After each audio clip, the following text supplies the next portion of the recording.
ഒരു വീട്ടിൽ 3 കുട്ടികളുണ്ടെങ്കിൽ മൂന്ന് ടൈപ്പ് ആയിരിക്കും. ഏറ്റവും അധികം സ്നേഹവും കരുതലും കിട്ടുന്നതും അത് ഏറ്റവും അധികം സാക്രിഫൈസ് ചെയ്യേണ്ടി വരുന്നതും മൂത്തയാളായിരിക്കും. ഒരു ദിവസം പെട്ടെന്ന് ചേട്ടനോ ചേച്ചിയോ റോൾ മോഡലോ ഒക്കെ ആകേണ്ടി വരുന്ന അവസ്ഥ. ഇളയയാൾക്ക് എല്ലാം കിട്ടിക്കൊണ്ടേയിരിക്കും, സാക്രിഫൈസ് ചെയ്യേണ്ട ആവശ്യം വരാറില്ല. പക്ഷേ മറ്റൊരാളുണ്ട്, നടുക്കത്തെയാൾ.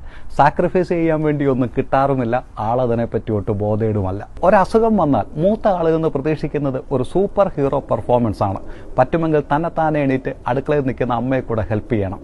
ഇളയയാളുടെ കാലിലൊരു മുള്ളു കൊണ്ടാൽ പിന്നെ ഓപ്പറേഷൻ ഡോക്ടർമാർ ഓപ്പറേഷൻ. പക്ഷേ അവിടെ നടുക്കത്തെ റൂമിൽ മറ്റൊരാൾ കിടപ്പുണ്ട്, നടുക്കത്തെയാൾ.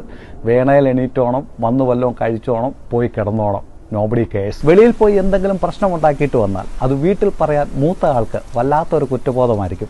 അച്ഛനും അമ്മയ്ക്കും എന്നിലുള്ള പ്രതീക്ഷ. അവർ വിഷമിക്കില്ലേ? ഇളയയാൾ ഒഴിഞ്ഞു മാറാറാണ് പതിവ്. ഞാനല്ലല്ലോ പറയേണ്ടത്. പക്ഷെ നടുക്കത്തെയാൾ മേലും കീഴും നോക്കാതെ നേരെ ചെന്ന് ഉള്ള കാര്യം പറഞ്ഞിട്ട് കിട്ടാനുള്ളത് മേടിച്ച് റൂമിൽ പോയിരിക്കും. ലോകം അംഗീകരിക്കാൻ മറന്നുപോയ ആ നടുവിൽ ഈ വീഡിയോ